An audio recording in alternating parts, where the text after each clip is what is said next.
we are going with a next set of topic, which we can call it as a uploading any media entity in a Azure storage cloud. Okay, because as I mentioned, as a best practice, it's never advisable to store this information onto your database. So what are the alternatives we have got? Okay, we have got some sort of a third-party cloud you can use where you can store those particular set of attachment. Okay, let me just give you a background of this. So for example, there are different kind of storage provider, isn't it? So for example, if I just say Google Sheets, let me just go here.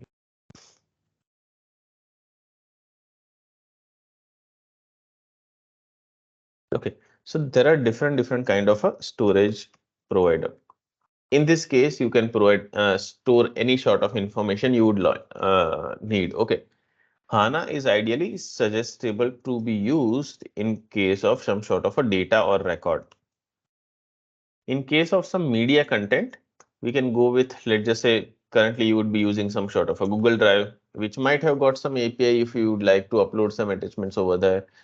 Another one which I mostly prefer in case of this corporate requirement is, I can say, Azure Storage Cloud. Okay. So the idea behind this is this Azure Storage Cloud will help you upload those things. I can say will give you a place where you can store those attachments. For example, I am saying I would like to have 1 TB of a storage so that during that particular year, I can upload any information, any files which are being uploaded into this particular space. All you need is just a address point in order for you to identify where actually it is being stored. Okay. So in order for us to understand where it is being stored, there are different, let's just say, components of Azure Storage Cloud. Okay, so we have to understand Azure Storage Cloud a bit. So for example, if I am saying that I have got, let's just say, Azure Storage Cloud over here. Okay, what it would do is this Azure Storage Cloud will have some sort of a area, logical area. So simply consider that I have a assessments which I was doing. Now I can have different assessment. I can say 1, 2, 3, right? Now in one assessment, someone has uploaded 3 attachments. In one, someone has uploaded 2 attachments, and in one, someone has uploaded, let's just say 1. So in this case, there are different ways. Either you can simply go ahead and upload this attachment here, which will dump somewhere and you have to keep the address of it. Or for each of the assessment, you create a separate pool of the attachment. So for example, here I am creating, let's just say 1 pool over here. So I can say there is a whole storage cloud which can have different set of folders. So I can have, let's just say, 1 folder over here, 1 folder over here.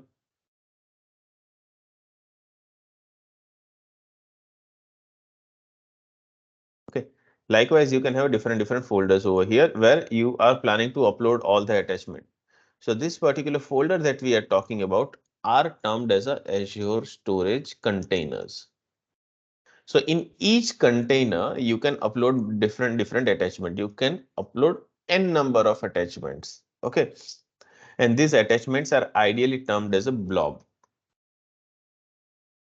So there will be an Azure storage cloud which will have a area where different containers can be created, and these containers can contain files. I can say those containers can contain attachments, and those are called as a blob. Okay, so we'll just consider it as a blob where all your files will be uploaded. In order for us to connect to this, right, it should have got something that we might need a subscription for, right? And that's where we have a specific thing called portal. So you can go with simple portal azure.com, which gives you a area where you can simply look for any subscription. So for example, you need some virtual machine service, you can look for it. If you need some Kubernetes service, you can look for it. If you need some storage account as well, you can go ahead and create that as well. Okay. So what you can do is you can simply go over here in the storage account and simply say create. It will allow you creating that particular storage account service. Now, this service is something that you can use going forward for your file storage. So, for example, here I am going and I have I'll plan to create one subscription over here, which will be linked to my account. So, like in BTP, here we also do have a trial concept. You can go with that one, and you can give a storage account name, the area, like we have a region in BTP. That's the same concept. You can choose the kind of one. I can say go with always with the standard, because that's something which will almost cost you zero if you are using it for your learning perspective, for your learning purpose. Okay. So like I also did the same thing. I created one account over here, AS style storage account. That's the one that I created already. After you edit those three things, so as I can say a name, which is style, location, West India, okay, subscription, standard, all these things after I have added, I can see my storage account is ready. Okay. Same way, if a corporate person is creating, they'll always go with a premium, because the number of attachment and the access they need will be on higher side. Plus, thus, let's just say the data charges will also be always pay as you go. So for example, I am saying that I would like to view all those things. Those are stored over here, right? So I can simply say I can have some storage account which can contain some sort of a containers, and this container can again contain some different containers. Okay, so for example, I have got one container over here which can have different set of files. That's possible. Okay, so as we don't want any old one, I can just simply go ahead and delete this as well. You can manage this. That's totally fine.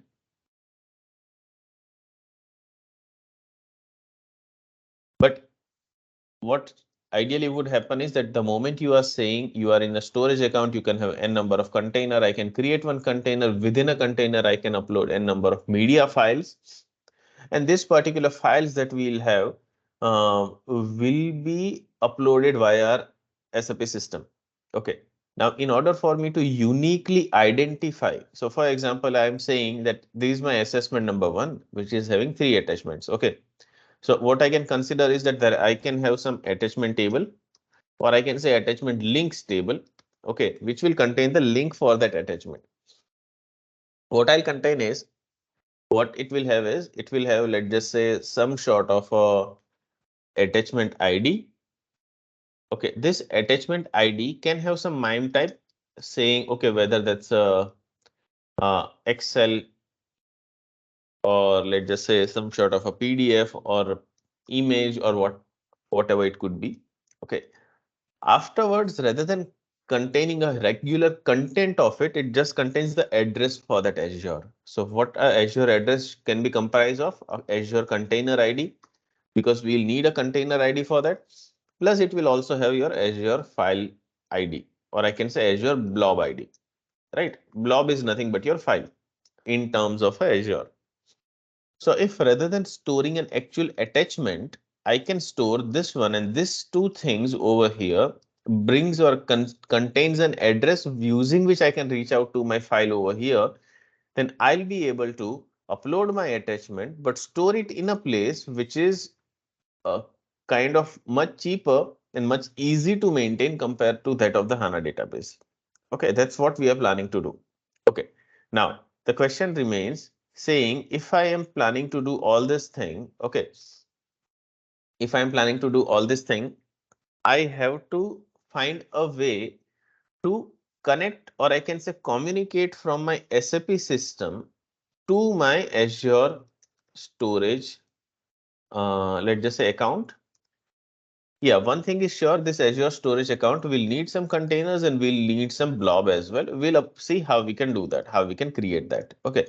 Before that, for this communication to be established, okay, there should be some secure communication so that no one unauthorized can view my attachment, because there can be some sensitive documents and no one should be able to manipulate or upload their own as well. Okay.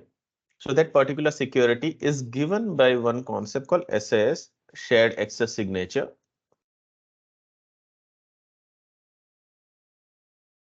Okay. on top of it, if I say this one of the capability which Azure is providing, right? Maybe Microsoft Azure is providing us this capability, but someone would have developed it, isn't it?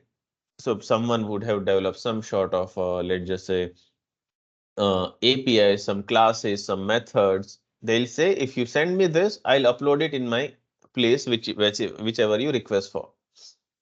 So there should be some APIs as well. So we'll need two things for SAP to communicate with this Azure storage account. First thing we'll need is a secured access signature, which is nothing but a secure URL which contain security access for this account. Okay, which contains security access for this account and the address for this specific account. This is what we'll need. So we'll see how we can create a secured access, I can say shared access signature. Another thing that we'll need over here is, if some developer has already developed this, I don't know, right, how they are going to store it. They would have exposed something saying, hey, if you would like to upload, call this upload method. If you would like to download, call this download method. They would have written their own set of sweet logic within this upload and download. Okay, those things are given in the form of open source APIs, open source packages. Okay, and these open source packages are something that we are supposed to we are supposed to consume and study and use it. Okay, now this is going to be the story for any of the packages that you consume within SAP CAP. Okay, so the idea is you are working on a CAP which is nothing but a combination of CDS plus Node.js. Node.js comes up with a different kind of capability thanks to the open source packages which are generated on NPM layer. So I can say NPM packages which are available as an open source. This is the place where you will find all the packages that you will need. Whichever package that you need in order for your communication to be established, you have to use that, add it as a dependency in your project, and then use its underlying API methods to perform your operations. Okay.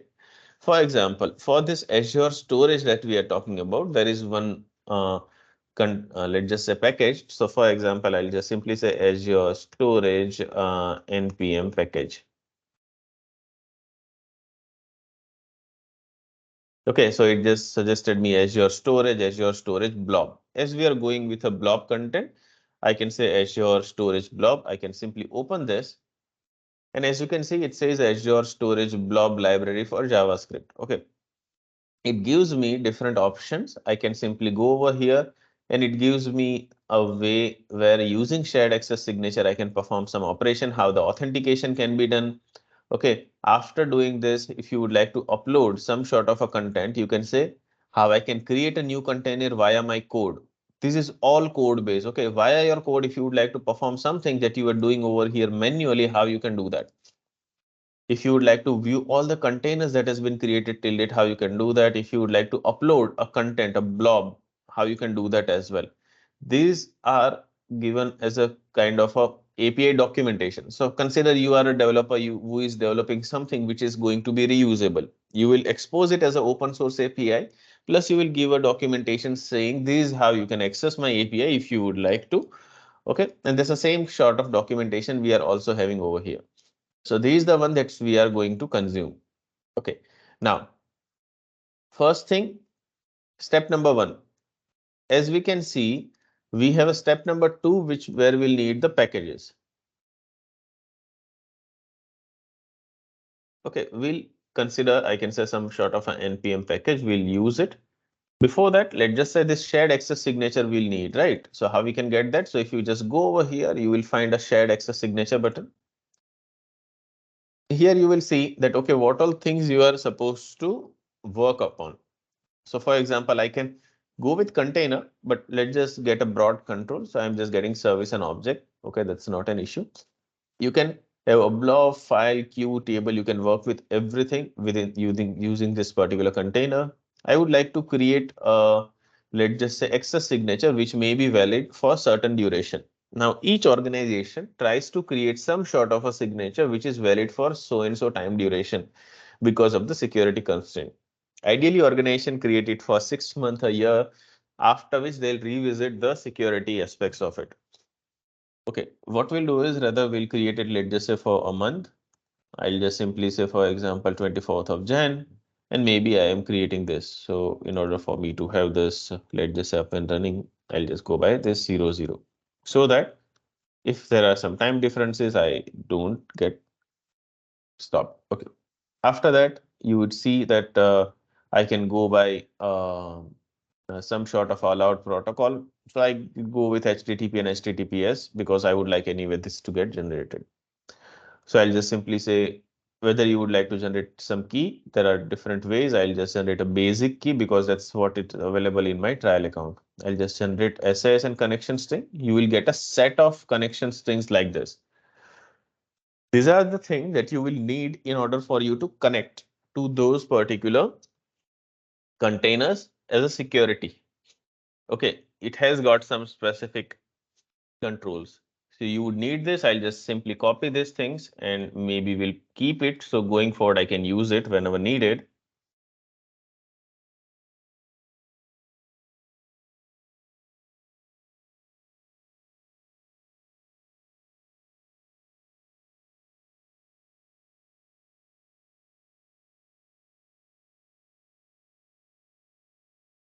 Okay, let's see. This is token. I'll keep all of them. Let's see which one we'll need in order for us to work with that.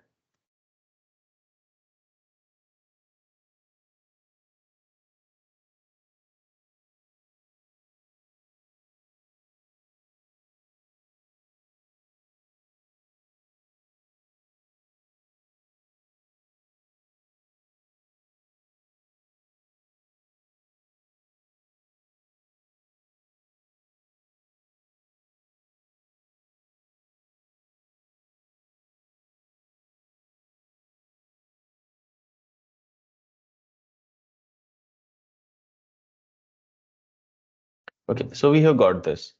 Afterwards, if I say there are different ways, either I can go over here in this containers and you can keep a watch on like if there are any new containers which I am creating via my code, whether they are getting created or not. Okay. Another option is if you would like, you can simply download this software like I have Azure Storage Explorer. So like you have a database explorer, same way there is a storage explorer. You can go over here and connect your storage account. So within this storage account, you would be able to, let's just say view those things. There is nothing but a Microsoft Azure Storage Explorer, which is available free of cost. You can download it simply. Microsoft Azure Storage Explorer download. As you can see, you would find it over here, Azure Storage Explorer, and you will download it, and it's available for all those systems. Okay, so I'm not promoting Microsoft. I'm just saying for the use case that we need in order for us to easily understand this is how we can use it. I'll just simply right click over here and I can connect to my Azure storage account. So it might ask for different kind of a thing. I'll just simply say what all things I do have. So I'll say I have a storage account. Okay, I'll just click on this. What all things you have? Says, do you have let's just say, have you got a key or SAS? We have got that. Have you got a connection string? Yeah, we have got that, right? So I'll just copy this one and I'll just minimize this and I can pass any of this. So either of the way you can just connect over here. I'll just go next. I'll just pass this. It generates a name. Okay. I'll just simply say my storage account is Jan 23, 24. Okay. Let's just go next. Then you will be able to connect to this. It creates the same as let's just say view over here, using which you will be able to easily view the things which are available online over here. So rather than going always over here, you can simply view the things from here as well. Whatever containers and files and everything are available, the same will be visible over here in this containers as well. So our ultimate target is that via our CAP service, there is a place where we should be able to create the containers. This from the Azure side. Okay. Now let's just go over here and understand. I'll just go over here and simply say I would like to create a CAP project using which I can do that. Okay. So what I'll do is I'll create a simple CAP project which will be new, and that's the one that we'll be using for our purpose. Okay, let me just simply create a project. Meanwhile, if